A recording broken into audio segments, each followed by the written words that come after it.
ஹல்லேலூயா, ஹல்லேலூயா. கர்த்தர் நல்லவர். இந்த நாளிலும் சுய கட்டுப்பாட்டின் பலன்களை குறித்து நாம் சில காரியங்களை தியானிக்க போகிறோம். சுய கட்டுப்பாட்டின் பலன்கள் வேதத்தில் ஆண்டவர் இந்த செல்ஃப் கண்ட்ரோலை குறித்து பல இடங்களில் பேசுகிறத நம்மளால் பார்க்க முடிகிறது. ஒரு மனிதனுடைய வாழ்க்கையில் இது மிகவும் முக்கியமான பங்கு வகிக்கிறது. அதிலும் ஆண்டவருடைய பிள்ளைகளுடைய வாழ்க்கையில் இதை ஆண்டவர் அதிகமாக எதிர்பார்க்கிறார். ஹல்லேலூயா. சில நேரங்களில் இப்படிப்பட்ட சில கண்ட்ரோல் நம்முடைய வாழ்க்கையில் வந்துவிட்டாலே அதுவே நம்முடைய வாழ்க்கையில் பல மாற்றங்களை, நன்மையான மாற்றங்கள் என்ன செய்ய முடியும், ஏற்படுத்த முடியும். ஹல்லேலூயா.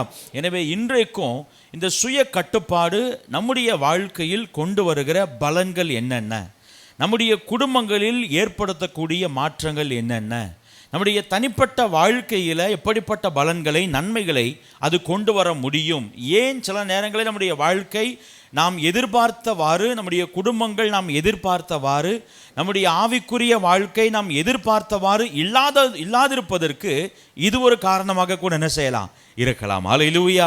எனவே இன்றைக்கு ஆண்டவர் நம்ம மத்தியில் பேச விரும்புகிறது இந்த சுய கட்டுப்பாட்டின் பலன்களை குறித்து, the rewards of self control, அதை குறித்து ஆண்டவர் நம்மோடு பேச விரும்புகிறார். அதற்கு ஆதாரமாய் வேதத்திலிருந்து ஒரு வசனத்தை நாம் வாசிக்கலாம்.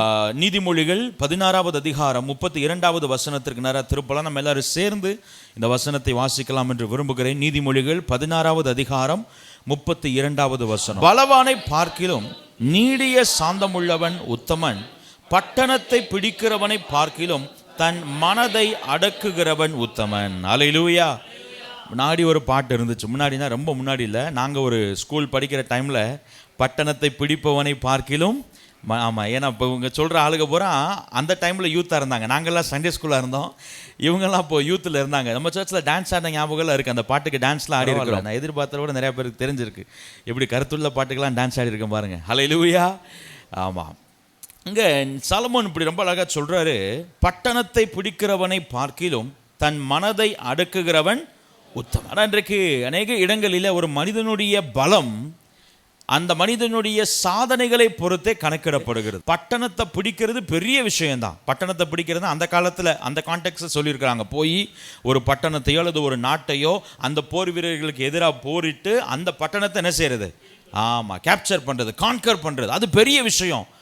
ஆனால் அந்த சாதனைகளை பார்க்கிலும் ஆண்டவர் எதை அதிகமாக எதிர்பார்க்கிறார், எதை அதிகமாய் மதிக்கிறார்? காரணம் வசனம் சொல்லுது உத்தமம் அப்படின்னு சொல்லுது. என்னது உத்தமன் அப்படின்னா சுத்தமானவன்ற அர்த்தத்தை இல்லை, இவங்க தான் பெரிய ஆட்கள், சிறந்தவர்கள். எப்படிப்பட்டவர்கள்? சிறந்தவர்கள். அப்படி இப்படி யோசித்து பாருங்களேன். பட்டணத்தை பிடித்து பெரிய பெரிய காரியங்களை சாதிப்பவனை பார்க்கிலும் யார் ஒருவர் தன்னுடைய மனதை அடக்குகிறார்களோ அவர்களே சிறந்தவர்கள் என்று வேதம் சொல்லு. நான் அதை செஞ்சு என்னுடைய பலத்தை காமிச்சிருவேன், நான் இதை சாதிச்சிட்டேன்னா அதன் மூலமாக ஏன் பலம் வழங்கிரும், நான் இந்த காரியத்தை செஞ்சுட்டேன்னா அதன் மூலமாக ஏன் ஞானம் வெளியே தெரிஞ்சிடும், நான் இதை அக்கம்ப்ளிஷ் பண்ணிட்டேன்னா என் வாழ்க்கையில் நான் பெரிய ஒரு காரியத்தை செஞ்சுட்டது போல. ஆண்டவர் சொல்கிறார் அதெல்லாம் ஓகே, அந்த அச்சீவ்மெண்ட்ஸ், அந்த சாதனைகள் எல்லாம் ஓகே. பட் அதை தாண்டி தேவன் நம்மிடத்தில் ஒரு காரியத்தை எதிர்பார்க்கிறார். என்னவென்றால், நான் என் மனதை அடக்க பழக வேண்டும். நம்ம மற்ற எல்லா காரியங்களையும் செஞ்சிடறோம். பல நேரங்களில் நாம் எங்கே பலவீனமாகி விடுகிறோம் என்றால், நம்முடைய மனதை அல்லது நம்முடைய சுயத்தை நாம் அடக்குகிறது அல்லது கட்டுப்படுத்துகிறது இல்லை. மற்றவர்களை கட்டுப்படுத்தி தங்களை கட்டுப்படுத்தாமல் போனவர்கள் பல நேரங்களில் நம்ம அப்படி தான் ஆயிடுறோம்ல. பிள்ளைங்க கெட்ட வார்த்தை பேசினா என்னால் என்ன செய்ய முடியும், கட்டுப்படுத்த அட்டி போட்டு என்ன செஞ்சிடுறது, வெளுத்துடுறது. ஆனால் நான் கெட்ட வார்த்தை பேசுகிறதா என்னால் என்ன செய்ய முடியலை, கட்டுப்படுத்த முடியலை. என்னுடைய கணவனோ என்னுடைய மனைவியோ ஒரு தவறை செய்யும் பொழுது அதை கட்டுப்படுத்துகிற, அதை கண்டிக்கிற அந்த உரிமையை நான் எடுத்துக்கொள்ளுகிறேன். ஆனால் அதே தவறை நான் செய்யும் பொழுது என்னை நான் கட்டுப்படுத்துவது இல்லை, என்னை நான் கட்டுப்படுத்துவது இல்லை. நம்ம எவ்வளோ பெரிய காரியங்களை வேணாலும் செஞ்சுருக்கலாம். இங்கே இருக்கிற நீங்கள் எல்லாரும் பாக்கியவான்கள். ஆண்டவர் உங்களை ஆசீர்வதித்திருக்கிறார். உங்கள் மூலமாய் அநேக காரியங்களை செய்திருக்கிறார். ஆனால் நம்ம வாழ்க்கையில் இருக்கிற ஒரு டேஞ்சர் என்ன, ஒரு அபாயம் என்னன்னா, நாம் எவ்வளவு சாதித்திருந்தாலும் இந்த சுய கட்டுப்பாடு எனக்குள்ள இல்லாவிட்டால், என் மனதை நான் அடக்கி பழக்காவிட்டால், நான் சாதித்த எல்லாம், நான் செய்த எல்லாம் ஒரு நொடியில் அழிஞ்சு போயிடும். நாம் இன்றைக்கு ஆண்டவர் நம்முடைய வாழ்க்கையில் கொடுத்த நிறைய காரியங்களுக்காக ஆண்டவருக்கு நன்றி செலுத்துகிறோம். ஆண்டவரே, என் வாழ்க்கையில் நீங்கள் கொடுத்த அந்த காரியத்துக்காக ஸ்தோத்திரம், நல்ல குடும்பத்துக்காக ஸ்தோத்திரம், நல்ல வேலைக்காக ஸ்தோத்திரம், நல்ல வீட்டுக்காக ஸ்தோத்திரம், நல்ல உறவுகளுக்காக ஸ்தோத்திரம், இப்படி நான் என் மூலமாய் நீர் செய்த நல்ல கிரியைகளுக்காக ஸ்தோத்திரம். ஆண்டவர் நம்ம மூலமாக நிறைய செஞ்சிருக்கிறாரு. பட் ஒருவேளை இன்னும் நீங்கள் உங்களுடைய சுயத்தை கட்டுப்படுத்தி பழகாமல் இருப்பீர்களே, ஆனால் அவைகளுக்கு இன்னும் அபாயம் இருந்து கொண்டே இருக்கு. முதல்ல சொல்லுவாங்கல்ல, தலைக்கு மேலே கத்தி என்ன செய்யுது, தொங்கிக்கிட்டே.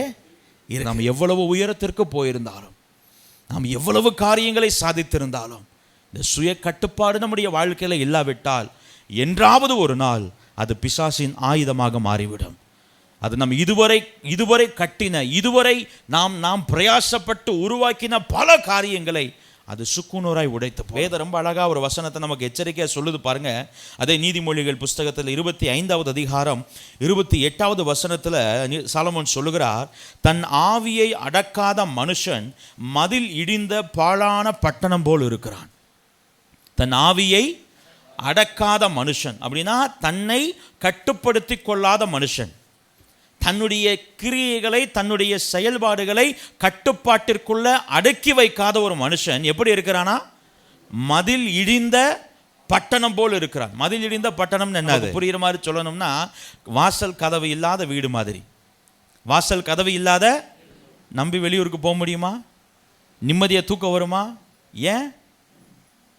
யார் வேணாலும் என்ன செய்யலாம், உள்ள வரலாம்.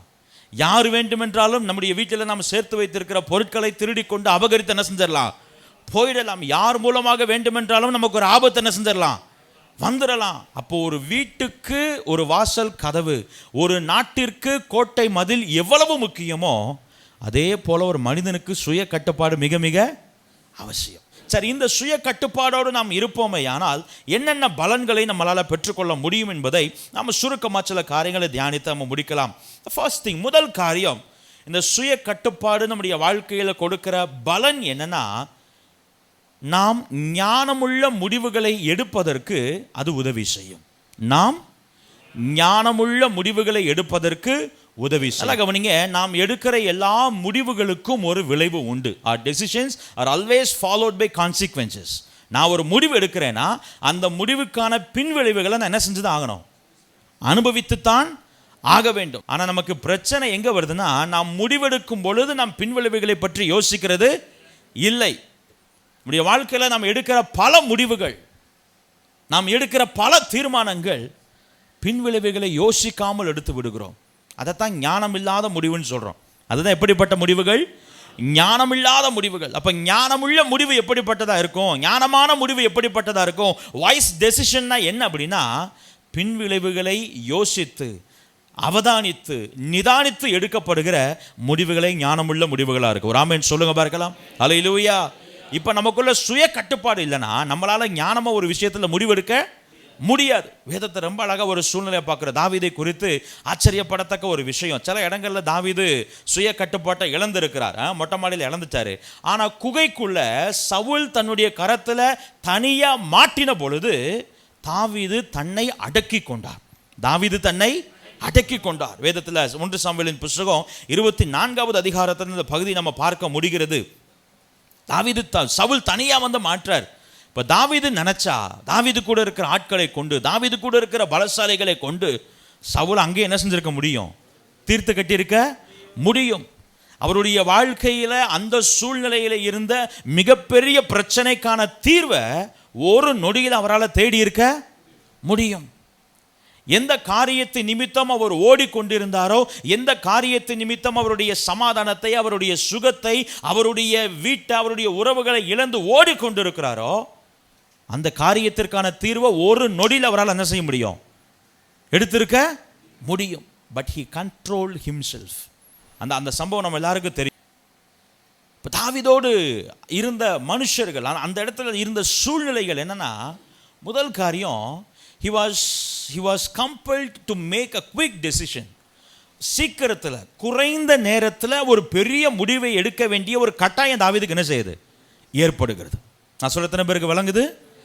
குறைந்த நேரத்தில் ஒரு பெரிய முடிவு என்ன செய்யணும், எடுக்கணும். ராஜாவை கொல்றதுன்றது பெரிய சின்ன முடிவு இல்லை.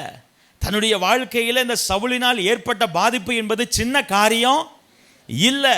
இந்த சவுலை கொல்வதனால் தன்னுடைய வாழ்க்கையில ஏற்படுகிற ஆதாயம் என்பது சின்ன விஷயம் இல்லை, இட்ஸ் a big thing. ஆனால் அதை எடுக்க வேண்டிய முடிவு எவ்வளோ சீக்கிரம் எடுக்கணும்? சீக்கிரத்தில் எடுக்கணும். உட்காந்து பொறுங்கப்பா, உட்காந்து யோசிச்சு நிதானம் என்ன செய்வோம்? போய் உட்காந்து 3 நாள் ஃபாஸ்டிங் போட்டு என்ன செய்கிறேன்? செயற்குழுவை கூட்டி பொதுக்குழுவை கூட்டி மெதுவாக என்ன செய்கிறேன்? யோசிச்சு டிஸ்கஸ் பண்ணி. அப்படி சொல்றதுக்கு இங்கே தாவீதுக்கு என்ன இல்லை? இடம் இல்லை. நம்முடைய வாழ்க்கையிலும் சில நேரங்களில் இப்படிப்பட்ட சூழ்நிலைகளில் நீங்கள் தான் என்ன செய்கிறோம்? போகிறோம். எல்லா நேரங்களிலும் நான் உட்காந்து ப்ரேயர் பண்ணி அல்லது 4 பேர்கிட்ட விசாரித்து எடுக்க வேண்டிய முடிவு அப்படின்னு சொல்றதுக்கான நேரம் நமக்கு இருப்பது இல்லை. இல்லை. சில காரியங்களில் ஷார்ட் டைமில் பிகர் டெசிஷன்ஸ் நம்ம எடுக்க வேண்டிய ஒரு கட்டாயம், குறைந்த நேரத்தில் பெரிய முடிவுகளை பெரிய தீர்மானங்களை எடுக்க வேண்டிய கட்டாயம். ஆனால் தாவீது பாருங்க, அந்த நேரத்தில் கூட பதட்டப்படாமல் அவசரப்படாமல் தன்னை அடக்கி கொண்டதனால, தன்னுடைய உணர்வுகளை அடக்கி கொண்டதனால அவர் ஞானமான முடிவு. பல நேரங்களில் நாம் இப்படிப்பட்ட சூழ்நிலையில் நம்ம புஷ் பண்ணப்படும் பொழுது, நாம் திணிக்கப்படும் பொழுது நம்ம வெடிச்சிடறோம். நம்ம என்ன ஆயிரும்? வெடிச்சிடும். அந்த சூழ்நிலையில் அந்த நேரத்தில் நமக்கு என்ன தோணுதோ, நமக்கு எது உணர்வு பெருக்கா எது வெளிப்படுகிறதோ அதை என்ன செஞ்சிடும்.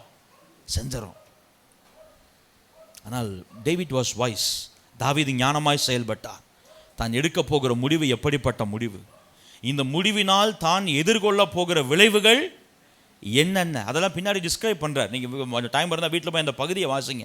அந்த 24வது அதிகாரத்தில் 4, 5, 6, 7 வசனங்களை இங்கே வாசித்தீங்கன்னா ரொம்ப அழகாக சொல்கிறார். 6வது வசனத்தில், கர்த்தர் அபிஷேகம் பண்ணின என் ஆண்டவன் மேல் என் கையை போடும்படியான இப்படிப்பட்ட காரியத்தை நான் செய்யாதபடிக்கு கர்த்தர் என்னை காப்பாராக.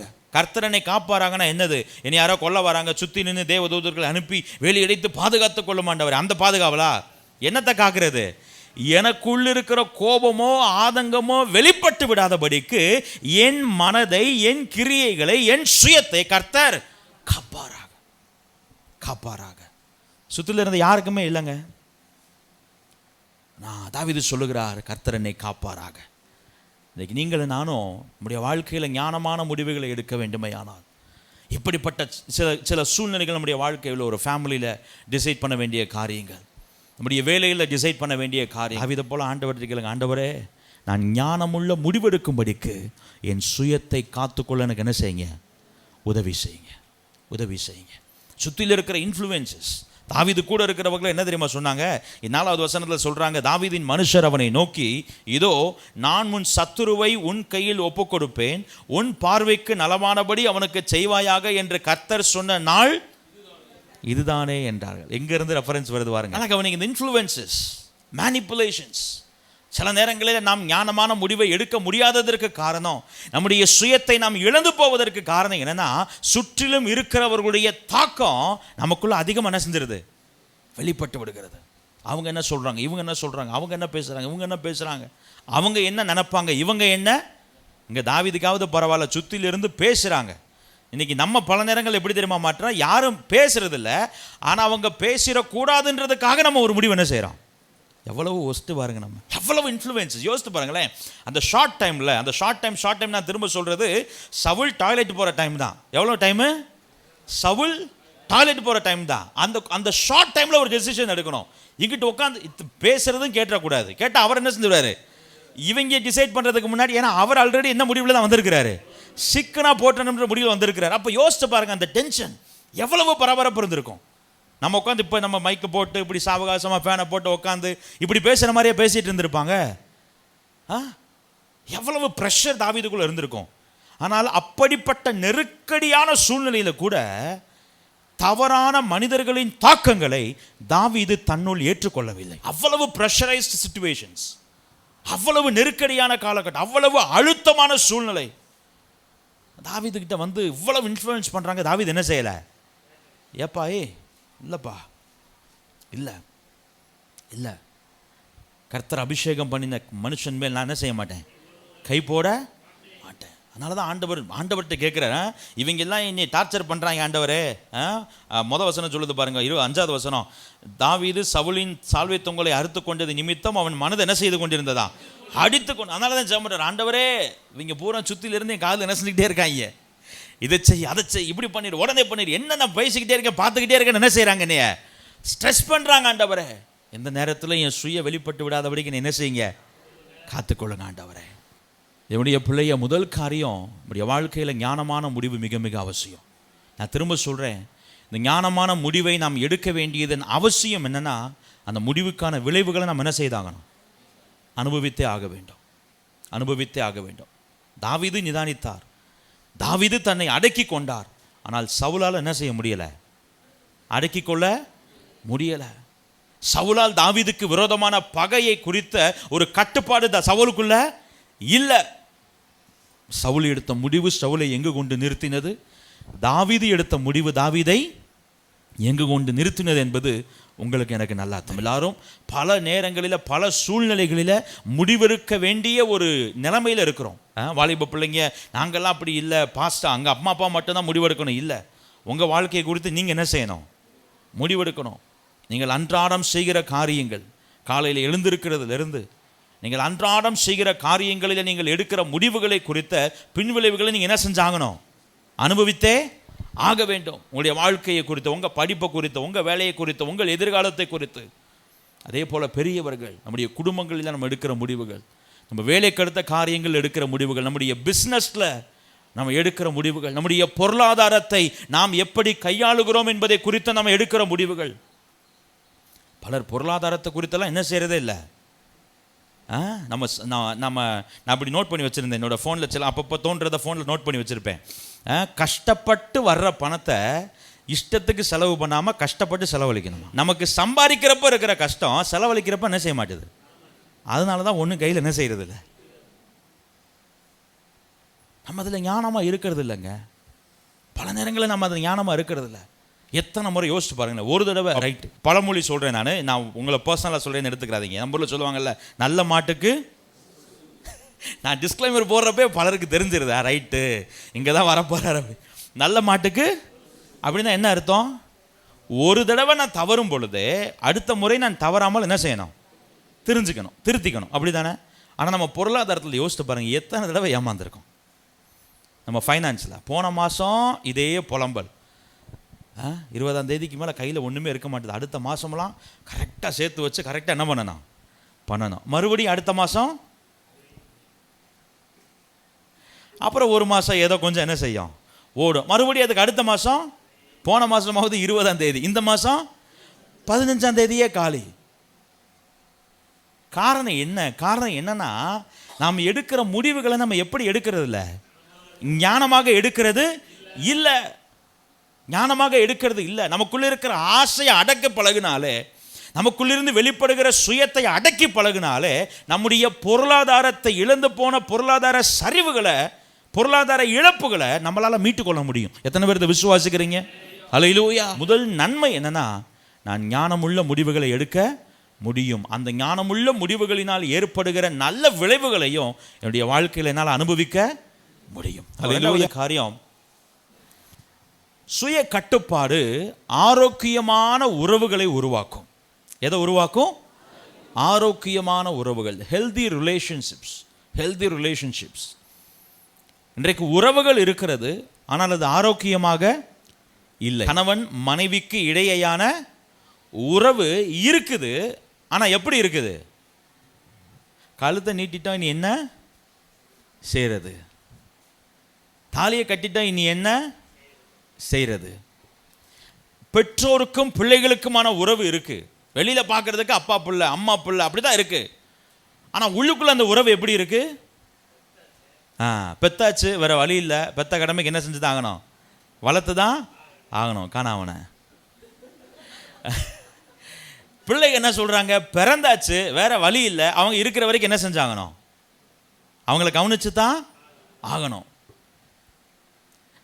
ஆனால் வேதம் விரும்புகிறது அப்படிப்பட்ட ஆரோக்கியமற்ற உறவுகளை அல்ல. ஆரோக்கியம் இல்லாவிட்டால் உறவு இருந்தும் அது மண்ணுக்கு சமம்.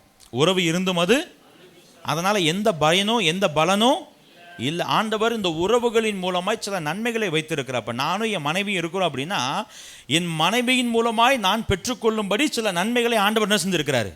அதற்கான வாசல் யாரு தான்? அவங்க தான். என் மனைவிக்கு என் மூலமாய் கிடைக்க வேண்டிய சில நன்மைகளை ஆண்டவர் வைத்திருக்கிறார். அதற்கு வாசல் யாரு தான்?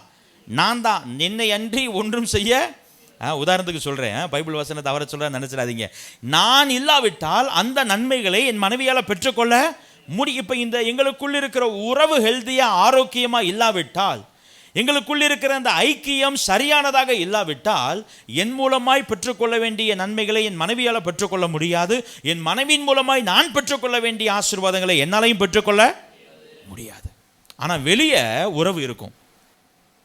இந்த உறவுகள் பல நேரங்களில் ஆரோக்கியமற்றதாய், உறவுகளாய் வெளி உலகத்திற்கு தெரிந்தும் அவைகள் சாரமற்றதாய் இருப்பதற்கு காரணம், பல நேரங்களில் நாம் நம்முடைய மனதை அடக்க தவறிவிடுகிறோம்.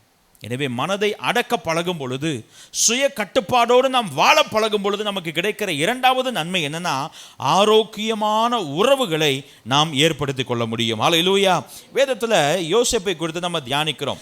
எந்த சகோதரர் குழியில் தூக்கி போட்டாங்களோ, எந்த சொந்த குடும்பம் நிந்தித்ததோ அவமானப்படுத்தினதோ அதே சகோதரர் இப்போ யோசேப்புக்கு முன்னாடி வந்து என்ன செய்கிறாங்க? நிற்கிறாங்க. குழியை தூக்கி போடப்படும் பொழுது ஜோசப் வாஸ் பவர்லெஸ். யோசேப்புக்கு எந்த அதிகாரமும் இல்லை. ஆனால் இப்போ யோசேப்பு கிட்ட இல்லாத அதிகாரமே இல்லை. இப்படிப்பட்ட நேரத்தில் தன்னை பகைத்தவர்கள், தன்னை விரோதித்தவர்கள், ஆனால் யாரு? உறவுகள். ஆனால் யாரு? திரும்ப சொல்கிறேன், பாயிண்ட்டுக்கு வந்துடணும்ல. மூன்றாவது நபர் இல்லை, யாருனே தெரியாத ரோட்டில் போகிற ஒரு ஆள் இல்லை. ஏதோ நான் ஒரு வருஷம் அந்த கம்பெனியில் வேலை பார்த்தப்ப என் கூட வேலை பார்த்த ஆள் இல்லை. கூட பிறந்தவங்க. யாரு? கூட பிறந்தவங்க, சொந்த சகோதரர்கள் முன்னாடி வந்து நிற்கிறாங்க. ஆதியாகமம் 43வது அதிகாரம் 31வது வசனத்தில், பின்பு அவன் தன் முகத்தை கழுவி வெளியே வந்து தன்னை அடக்கி கொண்டு போஜனம் வையுங்கள் என்றான். தன்னை என்ன செஞ்சாராம்? அடக்கி கொண்டார். இந்த இந்த இங்கிலீஷில் எப்படி போட்டிருக்குன்னா, he controlled his emotions. He controlled his emotions. அவருடைய உணர்வுகளை அவர் என்ன செய்து கொண்டாராம்? அடக்கி கொண்டார். என்ன விதமான உணர்வு இருந்திருக்கும்? சின்ன வயசுலேருந்தே எங்கள் அப்பா என்னை ஹாஸ்டலில் சேர்த்து விட்டார். நான் 10 வருஷம் ஹாஸ்டல்லே இருந்து படித்து இப்போ தான் எங்கள் அன்னைங்களை பார்க்குறேன்ற உணர்வாக இருந்திருக்கும். இல்லை சின்ன வயசில் என்னை வந்து திருவிழாவுக்கு போனப்போ என்னை கடத்திட்டு போயிட்டாங்க, என் குடும்பத்தையும் என்னால் பார்க்க முடியலை, எங்கள் குடும்பம் என்னை தேடி தேடி தவிச்சு போச்சு, இப்போ தான் என் கூட பிறந்தவங்க திரும்ப பார்க்குறேன்னா சந்தோஷம் இருந்திருக்கும், உணர்வு இருந்திருக்கும். என்ன உணர்வு இருந்திருக்கும்? அந்த உணர்விற்கு ஊற்று இமோஷனுக்கு ஒரு காசு இருக்கும்ல. என்ன காசு அது? இவங்க தானப்பா என்னை தூக்கி குழியில் போட பார்த்தாங்க, இவங்க தானப்பா என்னை கொலை பண்ணலாம் என்ன செஞ்சாங்க பார்த்தாங்க. ஆனால் இன்னைக்கு அதே ஆட்களுக்கு முன்பதாக நான் உங்களுக்கு உதவி செய்யும்படி ஆண்டவர் என்ன செஞ்சிருக்கிறார்? எடுத்து வைத்திருக்கிறார். அதான் கவனிங்க, அந்த உணர்வை அவர் கட்டுப்படுத்தினதுனால இழந்து போன உறவுகளை அவர் என்ன செஞ்சார்? சம்பாதித்து கொண்டாருங்க. இழந்து போன உறவுகளை அவர் என்ன செஞ்சார்? சம்பாதித்து கொண்டார். அதுக்கப்புறம் நடந்த சம்பவங்களை பார்க்குறோம். அதுக்கப்புறம் தன்னை வெளிப்படுத்துகிறார், போய் அப்பாவை கூப்பிட்டு வராரு, எல்லாரையும் கூப்பிட்டு எங்கே போகிறாங்க? எகிப்துக்கு. மறுபடியும் இழந்த குடும்பங்கள் எல்லாம் என்ன செய்யுது? பாஸ்டர் வருஷம் சொன்னாங்களா, அப்படியே கண்ண மூடி என்ன செய்யுங்க, யோசித்து பாருங்க. நம்முடைய குடும்பம், நம்முடைய பிள்ளைகள், நம்முடைய பேர பிள்ளைகள் எல்லாம் சந்தோஷமா இருக்கிற மாதிரி அதெல்லாம் அது வரைக்கும் கனவா இருந்தது, இப்போ யோசேப்புடைய வாழ்க்கையில் என்னவா மாறுது? நிஜமாக மாறுகிறது. அதான் கவனிங்க, ஒருவேளை யோசேப்பு அந்த மொமெண்ட்ல, அந்த சூழ்நிலையில தன்னுடைய உணர்வுகளை அடக்கி கொள்ளாமல் தன்னுடைய கோபத்தையோ தனக்குள்ளிருந்த பழி வாங்குகிற உணர்வையோ வெளிப்படுத்தி இருப்பாரே, ஆனால் அந்த கனவு கடைசி வரைக்கும் என்னவாவே போயிருக்கும்? கனவாவே போயிருக்கும்.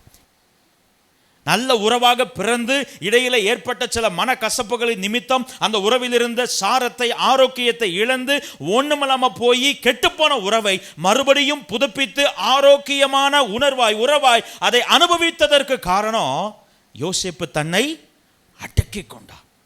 இப்போ யோசேப்பு நினைச்சிருந்தா பழி வாங்கியிருக்கலாம். எத்தனை பேர் இதை ஏற்றுக்கிறீங்க? ஆமே. ஆமா, யோசேப்பு நினைச்சிருந்தா அவங்களை ஈஸியாக என்ன செஞ்சிருக்கலாம்? பழி வாங்கி. ஆனால் யோசேப்பு என்ன செய்யலை. யோசேப்பு, சத்தமா சொல்லுங்களேன், யோசேப்பு பழி. சத்தமா சொல்லுங்க, யோசேப்பு. அப்படியே பக்கத்தை திரும்பி கேளுங்க, நீங்க பழி.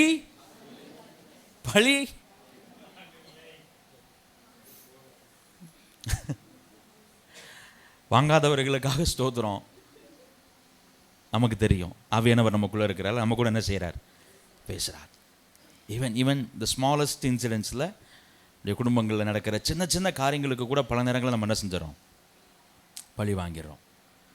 நம்ம அவங்க செஞ்சதை அப்படியே திருப்பி செஞ்சால் தான் பழி வாங்குறதுன்னு இல்லை. அவங்க பேசுன மாதிரி நான் பேசுகிறேன் இல்லை பாஸ்டர், அதே ஸ்கிரிப்டை நீங்களும் ஓட்டணுன்ற அவசியம் இல்லை. ஆனால் அவங்க செய்ததற்காக நானும் இதை செய்வேன் என்று நீங்கள் என்ன செய்தாலும் அதற்கு பேர் என்னதுதான்? பழி வாங்கிறது தான். கடினமான வார்த்தைகளை பேசலை, கடினமான வார்த்தைகளை பேசலை.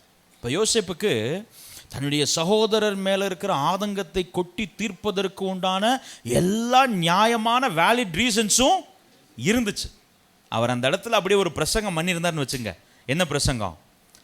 நம்ம யோவான் ஸ்நானகன் பண்ணுறாருல, விரியன் பாம்பு குட்டிகளே என்ற மாதிரி 10 பேரை அப்படியே உட்கார வச்சு துரோகிகளே அப்படின்னு ஆரம்பிச்சு, டைட்டிலே இதுதான், சேமனுக்கு டைட்டில் என்னதுதான்? துரோகிகளே கேளுங்கள் அப்படின்னு ஒரு தலைப்பில் பிரசங்கம் பண்ணியிருந்தார்னா, அந்த பிரசங்கத்தை பண்ணுறதுக்கு சரியான ஆள் யார் தான்? யோசேப்பு தான். ஆனால் அவர் ஒரு வார்த்தை என்ன செய்யலை, பேசலை. இன்னைக்கு நமக்கு இப்படி பேசுறதுக்கு ஒரு நியாயமான காரணம் கிடைச்சிருச்சுன்னா நம்ம வாயை எதை போட்டாலும் என்ன செய்ய முடியாது, மூடவே முடியாது. நம்ம சொல்கிற காரணமே என்னன்னா, என் பக்கம் தானே நியாயம் இருக்குது, அப்போ நான் என்ன செய்வேன், பேசுவேன். யோசேப்பு பக்கம் தான் நியாயம் இருந்துச்சு, ஆனால் அவர் என்ன செய்யலை.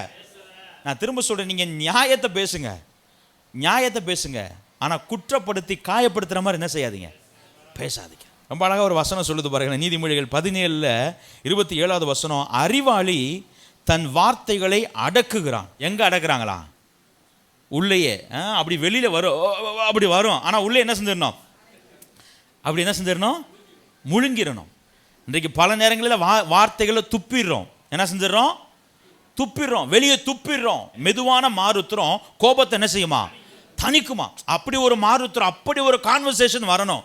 ஆனால் இன்றைக்கு பல நேரங்களில் ஒரு பிரச்சனை வரும்பொழுது நம்ம வாயிலிருந்து என்ன வருது தெரியுமா, வாந்தி வருது. என்ன வருது, வாந்தி. நம்ம துப்புறது கூட இல்லை, வாந்தி. நம்முடைய வார்த்தைகள் அப்படி தான் இருக்குங்க. நம்முடைய கான்வர்சேஷன்ஸ், நம்ம உபயோகிக்கிற வார்த்தைகள், மேபி கெட்ட வார்த்தை பேச மாட்டோம், ஏன்னா கெட்ட வார்த்தை ஒன்று முன் வாயிலிருந்து புறப்படாது இருப்பது. ஆனால் கெட்ட வார்த்தை யூஸ் பண்ணாமல் ஒருத்தவங்களை எப்படி அடித்து உடைக்கிறதுன்றத யாருக்கிட்ட தான் பழகிக்கணும். நம்ம அதில் டாக்டரேட், நம்ம அதில் நம்ம கெட்ட வார்த்தையெல்லாம் ஒரு வார்த்தை வராது பாஸ்டர். ஆனால் நான் பேச ஆரம்பித்தேன்னா எவ்வளவு பெரிய ஆளாக இருந்தாலும் உடச்சு என்ன செஞ்சிருவேன். ஆனால் கெட்ட வார்த்தை என்ன செய்ய மாட்டோம். Not just bad words, words that are harsh, கடினமான காயப்படுத்துகிற வார்த்தைகளை நம்ம என்ன செய்யக்கூடாது, பேசக்கூடாது. இது எப்போ நடக்கும்னா, நான் எப்பொழுது அடக்க பழகுகிறத பார்த்தோம்ல, அறிவாளி தன் வார்த்தைகளை என்ன செய்கிறானா, அடக்குகிறான். பக்கத்தில் பார்த்து கேளுங்க, நீங்கள் அறிவாளியா? நான் கேட்கல, சாலமோன் கேட்குறாரு. ஹல்லேலூயா.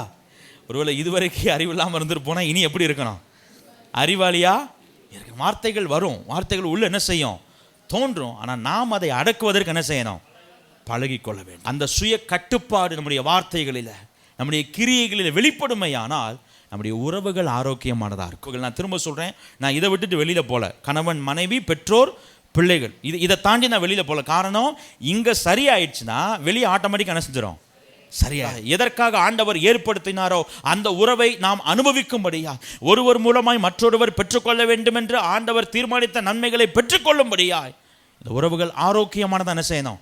அது இல்லாமல் போனதற்கு காரணம், பல நேரங்களில் நாம் கட்டுப்பாடோடு நடந்து கொள்ளவில்லை, நாம் நம்முடைய மனதை அடக்கவில்லை, நம்முடைய செயல்பாடுகளினாலோ வார்த்தைகளினாலோ. இன்றைக்கு ஆண்டவர்கிட்ட கேளுங்க, ஆண்டவரே, நான் இழந்து போன உறவுகளை நான் புதுப்பித்துக் கொள்வதற்கு, சாரமற்று போன உறவுகளை மறுபடியும் சாரமேற்றிக் கொள்வதற்கு நான் என்னை அடக்க எனக்கு என்ன செய்யுங்க, கற்றுத்தாங்கப்பா. 3வது பலன், முன்குறிக்கப்பட்ட உயர்வுகள். முன்குறிக்கப்பட்ட உயர்வுகள். ஆண்டவர் உங்களுக்கும் எனக்கு நிறைய காரியங்களை ப்ரீ டெஸ்டைன் பண்ணியிருக்கிறார். அப்படின்னா முன்கூட்டியே இதெல்லாம் என் பிள்ளைக்கு கொடுக்கணும்னு என்ன செஞ்சிருக்கிறாரு, தீர்மானித்திருக்கு. இங்கேருந்து சென்னைக்கு போனீங்கன்னா, தேனியிலேருந்து ஒருத்தர் கிளம்புனா இத்தனாவது கிலோமீட்டரில் இந்த டோல்கேட்டுக்கு என்ன செய்யணும், வரணும். அங்கே அந்த டோல்கேட்டை கிராஸ் பண்ணிட்டா இத்தனாவது கிலோமீட்டரில் அடுத்த டோல்கேட்டுக்கு என்ன செய்யணும். ஆண்டவர் அப்படி சில காரியங்களை தீர்மானிச்சிருக்கிறார். இந்த டைமுக்கு அப்புறம், இவ்வளவு நேரத்துக்கு அப்புறம், இவ்வளவு காலத்துக்கு அப்புறம், இந்த ஏஜில் இந்த டைமில் என் பிள்ளைக்கு இந்த நன்மை என்ன செய்யணும், கிடைக்கணும். அந்த நன்மை கிடைச்சி இவ்வளவு காலத்தில் அடுத்து இந்த நன்மை என்ன செய்யணும், கிடைக்க வேண்டும் என்று ஆண்டவர் நமக்கு சில உயர்வுகளை முன்குறித்திருக்கிறார். அந்த உயர்வுகளை நாம் சுதந்திரிக்க வேண்டுமே ஆனால் நமக்குள் என்ன இருக்கணும், சுய கட்டுப்பாடு. யோசேப்புக்குள்ள அது இருந்துச்சு. போத்திபாருடைய மனைவி மூலமாய் அவருக்கு ஏற்பட்ட சோதனை, அந்த சோதனை யோசித்து பாருங்களேன். அந்த உண்மையிலேயே அது சோதனை என்னன்னா, யோசேப்பு கோவப்படுறாரா இல்லையான்னு பார்க்குற சோதனை இல்லை. யோசேப்பு தன்னுடைய சாப்பாட்டில் உண்மையாக இருக்கிறாரா இல்லையான்னு பார்க்குற சோதனை இல்லை. யோசேப்பு பொறாமப்படுறாரா இல்லையான்னு பார்க்குற சோதனை இல்லை. யோசேப்பு தன்னுடைய இச்சையை அடக்கி கொள்ளுகிறாரா இல்லையான்னு பார்க்குற சோதனை. யோசேப்புடைய வாழ்க்கையில் நிறைய டோல்கேட் இருந்துச்சு. குழியில் போட்டாங்களா, அதுக்கு அடுத்து ஆண்டவர் தந்த ஒரு உயர்வு, அது ஒரு டோல்கேட். அடுத்து மறுபடியும் அங்கேருந்து இன்னொரு உயர்வு, அங்கேருந்து மறுபடியும் இன்னொரு உயர்வு, அங்கேருந்து மறுபடியும் இன்னொரு உயர்வு. இப்படி ஆண்டவர் யோசேப்புடைய வாழ்க்கையில் சில முன்குறிக்கப்பட்ட அந்தந்த காலகட்டத்தில் கிடைக்க வேண்டிய நன்மைகளை, உயர்வுகளை முன்குறித்திருந்தார். ஒருவேளை யோசேப்பு போத்திபாருடைய மனைவி மூலமாக ஏற்பட்ட சோதனையில் விழுந்திருப்பாரே, ஆனால் அடுத்த டோல்கேட்டுக்கு அவர் என்ன செஞ்சிருக்க முடியாது. வண்டி இங்கேயே கிராஷ் ஆகிருக்கும், ஆக்சிடென்ட் ஆகிருக்கும். அதுக்கப்புறம் எங்கே தான் போகணும்? பெரிய ஆஸ்பத்திரிக்கு தான் போகணும். பார்வோனுக்கிட்டே தான் போகவே. காரணம் எங்கேயே விழுந்தாச்சு, போத்திபார் வீட்டிலேயே விழுந்தாச்சு. இனி அரண்மனையை பற்றி கனவு காண. ஆனால் யோசேப்பு தன்னை அடக்கி கொண்டதுனால கர்த்தர் முன் குறித்திருந்த உயர்வு என்ன செஞ்சார்? பெற்றுக்கொண்டார். பாருங்க, அதுதான் வாசல்ல. இப்போ யோசேப்பு போத்திபார் வீட்டில் இருந்து அரண்மனைக்கு போகிறதுக்கு என்ட்ரி யார் மூலமாக தான் வந்துச்சு?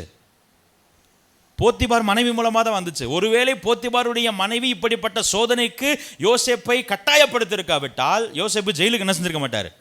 ஜெயிலுக்கு போயிருக்காவிட்டால் அரண்மனைக்கு போவதற்கான வாய்ப்பு அங்கே என்ன செஞ்சிருக்காது. அப்போ எதுதான் வாசலாக இருந்திருக்கு? இந்த போத்திபாருடைய மனைவி மூலமாக ஏற்பட்ட சோதனையை யோசேப்பு சுய கட்டுப்பாடோடு எதிர்கொண்டதுனால அது அடுத்த உயர்வுக்கு துவக்க புள்ளியாக என்ன செய்யுது? மாறுகிறது. நான் சொல்ல எத்தனை பேருக்கு விளங்குது? ஹல்லேலூயா.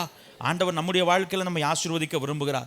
வாலிபர்களாக இருந்தாலும் சரி, பெரியவர்களாக இருந்தாலும் சரி, நம்முடைய வாழ்க்கையில் ஆண்டவர் அடுத்தடுத்து நாம் பெற்றுக்கொள்ள வேண்டும் என்கிற, நம்மை நம்பி பெரிய பெரிய பொறுப்புகளை தர வேண்டும் என்று ஆண்டவர் விரும்புகிறார். நம்முடைய பிஸ்னஸாக இருக்கலாம், ஃபேமிலியாக இருக்கலாம், நம்முடைய படிப்பாக இருக்கலாம், நம்முடைய வேலையாக இருக்கலாம், குடும்பமாக இருக்கலாம். நம்மை நம்பி ஆண்டவர் இன்னும் நிறைய பொறுப்புகளை தர விரும்புகிறார். ஆனால் அவைகளை பெற்றுக்கொள்ள வேண்டுமே ஆனால் நமக்கு ஏற்படுகிற சோதனைகளை, நமக்கு இப்படி ஏற்படுகிற அந்த நிந்தனைகளை நீங்களும் நானும் சுய கட்டுப்பாடோடு என்ன செய்யணும்? ஜெயிக்க பழக வேண்டும். அதை ஆண்டவர் பார்ப்பாரே ஆனால் அடுத்த ஆசீர்வாதத்திற்கான இன்ட்ரோடக்ஷன் அவர் என்ன செய்ய ஆரம்பிப்பார்? எழுத ஆரம்பிப்பார். ஒருவேளை நான் இந்த ஸ்டேஜ் வரைக்கும் வந்துட்டேன் பாஸ்டர், இந்த நிலைக்கு வரைக்கும் வந்துட்டேன், ஆனால் இப்போ ஏற்பட்ட சில போராட்டத்தில், சோதனையில் நான் என்ன செஞ்சுட்டேன்? விழுந்துட்டேன். இது வெறுமனே இச்சை மாத்திரம் இல்லை, நாட் ஜஸ்ட் லஸ்ட். ஒருவேளை சிலருக்கு அது பலவீனமாக இருக்கலாம், சிலருக்கு பொருளாதாரத்தில் ஒரு பலவீனம் என்ன செய்யலாம்? இருக்கலாம். அடுத்த டோல்கேட்டுக்கு போக முடியாது. நம்ம ஆண்டவர்கிட்ட கேட்க போகிற, ஆண்டவரே நான் என்னை அடக்கி கொண்டு வாழ எனக்கு என்ன செய்யுங்க? கற்றுக் கொடுங்கப்பா. 3 காரியங்களை தியானிச்சிருக்கிறோம். முதல் காரியம் என்னது? ஞானமான முடிவுகளை எடுக்கும்படிக்கு நான் என் மனதை அடக்க பழக வேண்டும். 2வது காரியம், ஆரோக்கியமான உறவுகளை அனுபவிக்கும்படிக்கு நான் என் மனதை அடக்கிக் கொள்ள வேண்டும். 3வது காரியம், முன்குறிக்கப்பட்ட உயர்வுகளை சுதந்திரிக்கும்படிக்கு நான் என் மனதை என்ன செய்து பழகணும்? அடக்கி பழக. கண்களை மூடி ஆண்டவரை நோக்கி பார்க்கலாம்.